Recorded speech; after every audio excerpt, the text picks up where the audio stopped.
ہرقل شاروم نے ان کے پاس قریش کے قافلے میں ایک آدمی بلانے کو بھیجا، اور اس وقت یہ لوگ تجارت کے لیے مکشام گئے ہوئے تھے، اور یہ وہ زمانہ تھا جب رسول اللہ نے قریش اور ابو سفیان سے ایک وقتی عہد کیا ہوا تھا۔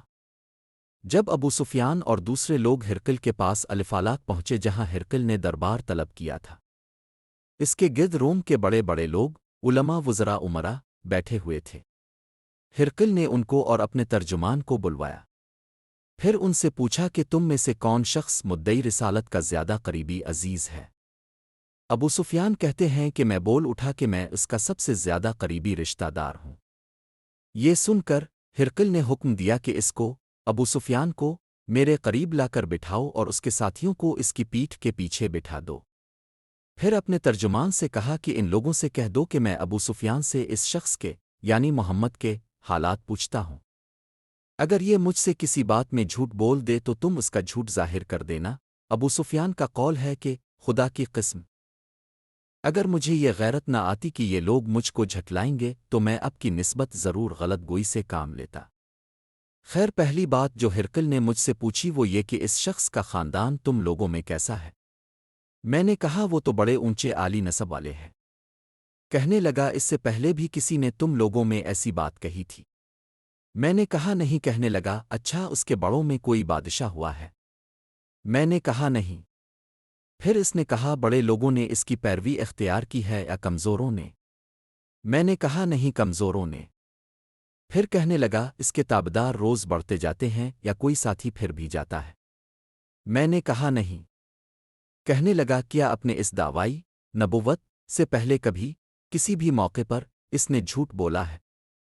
میں نے کہا نہیں۔ اور اب ہماری اس سے صلح کی ایک مقررہ مدت ٹھہری ہوئی ہے، معلوم نہیں وہ اس میں کیا کرنے والا ہے۔ ابو سفیان کہتے ہیں میں اس بات کے سوا اور کوئی جھوٹ اس گفتگو میں شامل نہ کر سکا۔ ہرقل نے کہا کیا تمہاری اس سے کبھی لڑائی بھی ہوتی ہے؟ ہم نے کہا ہاں۔ بولا پھر تمہاری اور اس کی جنگ کا کیا حال ہوتا ہے؟ میں نے کہا لڑائی ڈول کی طرح ہے، کبھی وہ ہم سے میدان جنگ جیت لیتے ہیں اور کبھی ہم ان سے جیت لیتے ہیں۔ ہرقل نے پوچھا وہ تمہیں کس بات کا حکم دیتا ہے؟ میں نے کہا وہ کہتا ہے کہ صرف ایک اللہ ہی کی عبادت کرو، اس کا کسی کو شریک نہ بناؤ، اور اپنے باپ دادا کی شرک کی باتیں چھوڑ دو، اور ہمیں نماز پڑھنے، سچ بولنے، پرہیزگاری اور صلہ رحمی کا حکم دیتا ہے۔ یہ سب سن کر پھر ہرقل نے اپنے ترجمان سے کہا کہ ابو سفیان سے کہہ دے کہ میں نے تم سے اس کا نسب پوچھا تو تم نے کہا کہ وہ ہم میں عالی نسب ہے، اور پیغمبر اپنی قوم میں عالی نسب ہی بھیجے جایا کرتے ہیں۔ میں نے تم سے پوچھا کہ دعویٰ نبوت کی یہ بات تمہارے اندر اس سے پہلے کسی اور نے بھی کہی تھی تو تم نے جواب دیا کہ نہیں۔ تب میں نے اپنے دل میں کہا کہ اگر یہ بات اس سے پہلے کسی نے کہی ہوتی تو میں سمجھتا کہ اس شخص نے بھی اسی بات کی تقلید کی ہے جو پہلے کہی جا چکی ہے۔ میں نے تم سے پوچھا کہ اس کے بڑوں میں کوئی بادشاہ بھی گزرا ہے، تم نے کہا کہ نہیں۔ تو میں نے دل میں کہا کہ ان کے بزرگوں میں سے کوئی بادشاہ ہوا ہوگا تو کہہ دوں گا کہ وہ شخص اس بہانہ اپنے آبا و اجداد کی بادشاہت اور ان کا ملک دوبارہ حاصل کرنا چاہتا ہے۔ اور میں نے تم سے پوچھا کہ اس بات کے کہنے یعنی پیغمبری کا دعویٰ کرنے سے پہلے تم نے کبھی اس کو دروغ گوئی کا الزام لگایا ہے؟ تم نے کہا کہ نہیں۔ تو میں نے سمجھ لیا کہ جو شخص آدمیوں کے ساتھ دروغ گوئی سے بچے وہ اللہ کے بارے میں کیسے جھوٹی بات کہہ سکتا ہے۔ اور میں نے تم سے پوچھا کہ بڑے لوگ اس کے پیرو ہوتے ہیں یا کمزور آدمی؟ تم نے کہا کمزوروں نے اس کی اتباع کی ہے، تو دراصل یہی لوگ پیغمبروں کے متبعین ہوتے ہیں۔ اور میں نے تم سے پوچھا کہ اس کے ساتھی بڑھ رہے ہیں یا کم ہو رہے ہیں؟ تم نے کہا کہ وہ بڑھ رہے ہیں، اور ایمان کی کیفیت یہی ہوتی ہے حتیٰ کہ وہ کامل ہو جاتا ہے۔ اور میں نے تم سے پوچھا کہ آیا کوئی شخص اس کے دین سے ناخوش ہو کر مرتد بھی ہو جاتا ہے؟ تم نے کہا نہیں۔ تو ایمان کی خاصیت بھی یہی ہے، جن کے دلوں میں اس کی مسرت ریچھ بس جائے وہ اس سے لوٹا نہیں کرتے۔ اور میں نے تم سے پوچھا کہ آیا وہ کبھی عہد شکنی کرتے ہیں؟ تم نے کہا نہیں، پیغمبروں کا یہی حال ہوتا ہے، وہ عہد کی خلاف ورزی نہیں کرتے۔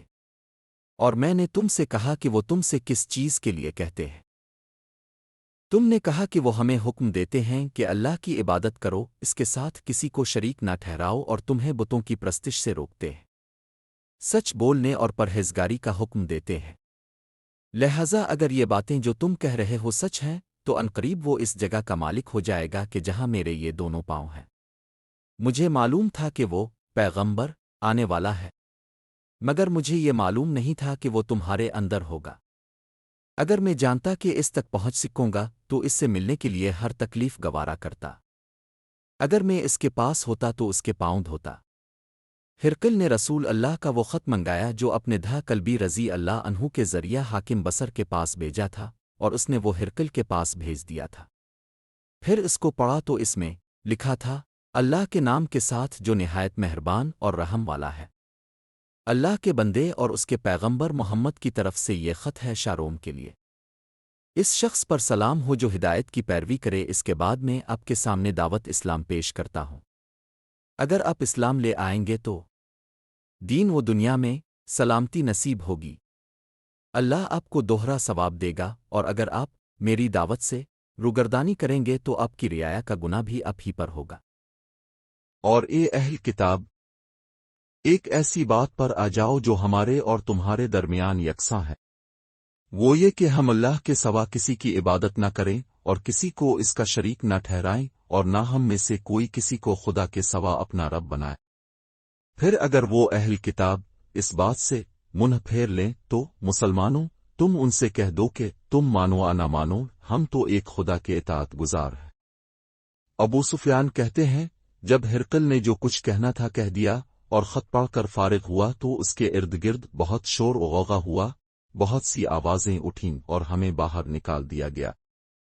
تب میں نے اپنے ساتھیوں سے کہا کہ ابو کبشہ کے بیٹے حضرت یہ کا معاملہ تو بہت بڑھ گیا، دیکھو تو اس سے بنی اسفر روم کا بادشاہ بھی ڈرتا ہے۔ مجھے اس وقت سے اس بات کا یقین ہو گیا کہ حضور عنقریب غالب ہو کر رہیں گے، خطا کہ اللہ نے مجھے مسلمان کر دیا۔ راوی کا بیان ہے کہ زید بن ناطور الفالاق کا حاکم ہرقل کا مصاحب اور شام کے نصار کا لاٹ پادری بیان کرتا تھا کہ ہرقل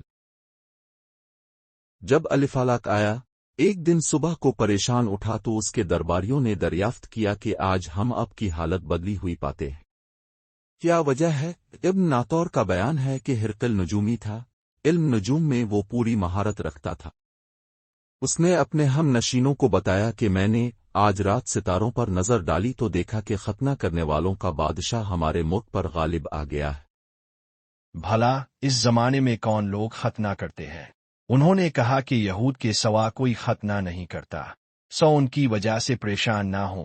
سلطنت کے تمام شہروں میں یہ حکم لکھ بھیجیے کہ وہاں جتنے یہودی ہوں سب قتل کر دیے جائے۔ وہ لوگ انہی باتوں میں مشغول تھے کہ ہرقل کے پاس ایک آدمی لایا گیا جسے شاہ غسان نے بھیجا تھا۔ اس نے رسول اللہ کے حالات بیان کیے۔ جب ہرقل نے سارے حالات سن لیے تو کہا کہ جا کر دیکھو وہ ختنہ کیے ہوئے ہے یا نہیں۔ انہوں نے اسے دیکھا تو بتلایا کہ وہ ختنہ کیا ہوا ہے۔ ہرقل نے جب اس شخص سے عرب کے بارے میں پوچھا تو اس نے بتلایا کہ وہ ختنہ کرتے ہیں۔ تب ہرقل نے کہا کہ یہی محمد اس امت کے بادشاہ ہیں جو پیدا ہو چکے ہیں۔ پھر اس نے اپنے ایک دوست کو رومی خط لکھا اور وہ بھی علم نجوم میں ہرقل کی طرح ماہر تھا۔ پھر وہاں سے ہرقل حمص چلا گیا۔ ابھی حمص سے نکلا نہیں تھا کہ اس کے دوست کا خط اس کے جواب میں آ گیا۔ اس کی رائے بھی حضور کے ظہور کے بارے میں ہرقل کے موافق تھی کہ محمد واقعی پیغمبر ہیں۔ اس کے بعد ہرقل نے روم کے بڑے آدمیوں کو اپنے حمص کے محل میں طلب کیا اور اس کے حکم سے محل کے دروازے بند کر لیے گئے۔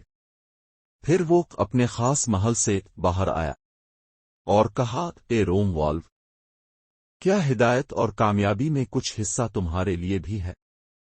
اگر تم اپنی سلطنت کی بقا چاہتے ہو تو پھر اس نبی کی بیعت کر لو اور مسلمان ہو جاؤ۔ یہ سننا تھا کہ پھر وہ لوگ وحشی گدھوں کی طرح دروازوں کی طرف دوڑے مگر انہیں بند پایا۔ آخر جب ہرقل نے اس بات سے کہ ان کی یہ نفرت دیکھی اور ان کے ایمان لانے سے مایوس ہو گیا تو کہنے لگا کہ ان لوگوں کو میرے پاس لا۔ جب وہ دوبارہ آئے تو اس نے کہا، میں نے جو بات کہی تھی اس سے تمہاری دینی پختگی کی آزمائش مقصود تھی، سو وہ میں نے دیکھ لی۔ تب یہ بات سن کر وہ سب کے سب اس کے سامنے سجدے میں گر پڑے اور اس سے خوش ہو گئے۔ بالآخر ہرقل کی آخری حالت یہی رہی۔ ابو عبداللہ کہتے ہیں کہ اس حدیث کو صالح بن کیسان، یونس اور معمر نے بھی زہری سے روایت کیا ہے۔